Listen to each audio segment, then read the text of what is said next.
sudah disampaikan oleh Ustaz Hasan, jadi guru kita sudah lebih dari cukup cerita tentang para salaf pendahulu kita yang saleh yang datang dari negeri Hadramaut, masuknya Islam di bumi Indonesia, di bumi Malaysia, juga di Singapura dan beberapa negara lainnya, berkat perjalanan mereka, dakwah mereka, usaha mereka. Seperti yang sudah disampaikan tadi, tidak ada tujuan lain kecuali menegakkan kalimat la ilaha illallah dengan cara Nabi Muhammad SAW. Makanya kalau kita lihat masuknya Islam di negara kita ini tanpa pertumpahan darah. Kalau masuknya Islam di negeri-negeri seperti di Spanyol itu dengan pertumpahan darah yang perang. Makanya Islam di sana tidak bertahan, berbalik kemudian karena mereka masuk Islam dengan terpaksa. Tapi masuknya Islam di Asia ini, terutama di Singapura, Malaysia, di Indonesia, masuknya Islam ini bagaimana cara mereka mengajak masuk Islam itu? Bahasanya mereka tidak paham. Mereka tidak bisa berbicara dengan bahasa kita. Ketika mereka datang juga belum ada jemputan, belum ada hotel, belum ada apa-apa. Mereka juga tidak tahu apa yang terjadi di negeri ini, karena mereka punya niat yang suci. Sampai di sini mereka berhadapan dengan orang yang bahasanya berbeda, tapi memang penduduk Asia ini, Indonesia, Malaysia, Singapura itu memang dari dulunya juga sudah memiliki hati yang lembut. Nah, ketika mereka para pendatang ini berdakwah datang dengan hati yang lembut dan dengan akhlak, maka akhlak mereka bertemu dengan akhlak, maka mereka diterima dengan mudah. Islam itu diterima dengan mudah melalui akhlak mereka. Maka jadilah Islam itu mengakar di tubuh kita ini. Kalau guru-guru saya juga sama, dia juga pernah mengatakan kalau Asia ini, Indonesia ini, juga Singapura, juga Malaysia, dia katakan seperti Ansor, seperti kaum Ansor yang menerima para pendatang dari Hadramaut, kaum Muhajirin, dan mereka dipersatukan oleh atas nama Allah Subhanahu wa Ta'ala, seperti dipersatukannya kaum Muhajirin dan kaum Ansor. Begitu juga seperti Aus dan Khazraj, damaikan dan dipersatukan, dan mudah-mudahan kita ini mendapat berkah. Dan ini sudah bentuk dari keberkahan mereka. Kalau bukan karena keberkahan mereka, kita hari ini tidak bahas la ihya wala bidayatul hidayah wala. Nah, ini sekarang ini semua dari berkah mereka. Kalau bukan karena berkah mereka, mau bicara apa dia? Tidak tahu apa-apa katanya. Dan ujung-ujungnya keberkahan mereka sumbernya dari Muhammad Sallallahu Alaihi Wasallam. Wa kullu min Rasulillah dan seperti yang disebutkan di Quran. Nah, di antara mereka adalah orang-orang yang seperti disebutkan oleh Ustaz Hasan tadi.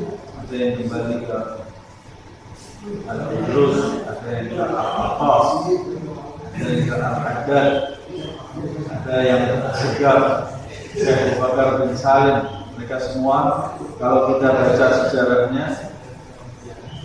sejarah mereka itu bagaikan udara untuk paru-paru kita. Kalau kita baca sejarah mereka, maka rohani kita ini akan berkembang seperti paru-paru kita ketika menghirup udara yang segar. karena bidzikrihim tanzilur rahmah, dengan mengingat mereka itu turunlah rahmat. Jadi kalau kita Ustaz Hasan ini saya tidak bahas hidayah. Jadi sebetulnya saya tidak menambah apa-apa, tadi yang dijelaskan oleh Ustaz Hasan ini sudah lengkap sekali. Dan masya Allah,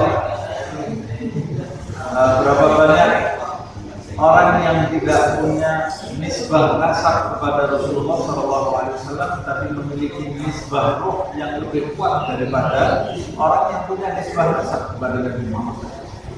Dan itu lebih afdal daripada sekedar nisbah nasab saja kepada Rasulullah SAW, tapi tidak memiliki nisbah roh kepada Rasulullah SAW. Dan yang lebih afdal lagi, nisbah roh dan nisbah nasab. Saya pernah mendengar guru saya mengatakan nisbah kepada Rasulullah itu ada nisbah nasab, nasabnya bersambung ke Rasul, ada nisbah roh, rohnya bersambung kepada Nabi Muhammad SAW. Siapa di antara mereka yang rohnya bersambung? Contohnya seperti Sayyidina Salman Al-Farisi. Ketika mereka orang Ansor dan orang Muhajirin berebut, Salman minta. Orang Muhajirin bilang Salman itu dari golongan kami karena Salman datang dari Persia. Orang Ansor bilang enggak, Salman dari golongan kami. Tiba-tiba datang Rasulullah SAW. Apa yang kalian peributkan? Ya Rasulullah, Salman dari kami, kata kaum Muhajirin. Kata Ansor, Salman dari kami. Kata Rasulullah, Salman dan Muhajirin bukan. Kata Rasulullah, Salman minna. Salman dari golongan dari ahli. Padahal dia tidak bernasab ke Nabi Muhammad SAW. Apa? Nisbah apa Salman ini kepada Nabi? Nisbah roh. Ini lebih afdal daripada cuma sekedar nisbah nasab. Nasab tini, nasab darah. Tapi lebih afdal lagi orang yang punya nasab secara darah ke Rasulullah dan punya nasab ke Nabi Muhammad SAW. Dan mereka yang disebutkan sejarahnya tadi oleh Ustaz Hasan itu orang-orang yang punya nisbatnya sempurna, ya, nisbat tanah dan nisbat roh kepada Rasulullah SAW. Nah, maka kita juga harus mencontoh mereka. Wahadal fan, ini saya kutip sedikit dari Hidayatul Hidayah. Wahadal fan minal ilmin nafi' qad jama'nahu fi kitab Ihya Ulumuddin. Imam Ghazali mengatakan istilah waktu dengan mengisi ilmu yang bermanfaat, dan ilmu yang bermanfaat itu secara rinci penjelasannya telah aku kumpulkan di dalam kitab Ihya Ulumuddin. Fa in kunta min ahlihi fahassilhu wa'mal bihi. Kalau engkau termasuk orang yang memiliki keahlian dalam mendapatkan ilmu yang bermanfaat, fahassilhu, maka carilah ilmu yang bermanfaat itu.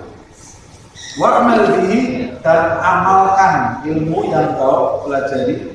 Tsumma 'allimhu. Jadi ada 3. Pertama belajar, kedua mengamalkan, ketiga mengajarkan.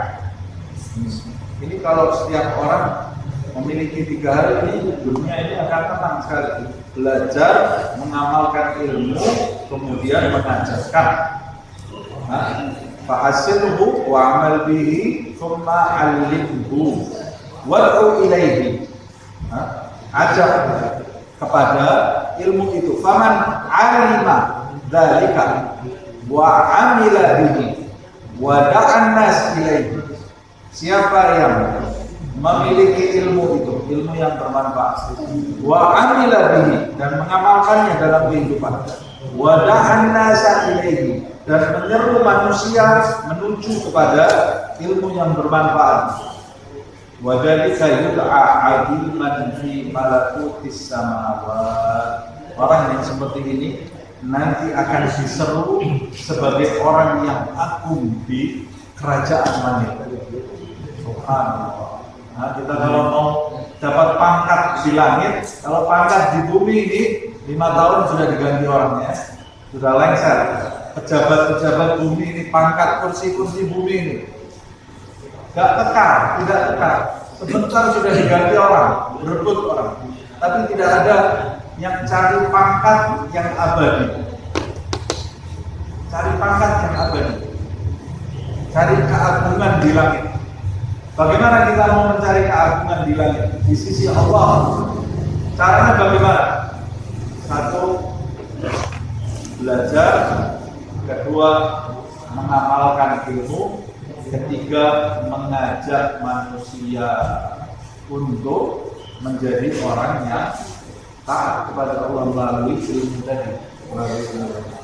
Yud'a adiman fi malakutis samawat, dia diseru sebagai orang yang agung di kerajaan langit, di syahadati Isa alaihi salam, melalui kesaksian Isa alaihi salam.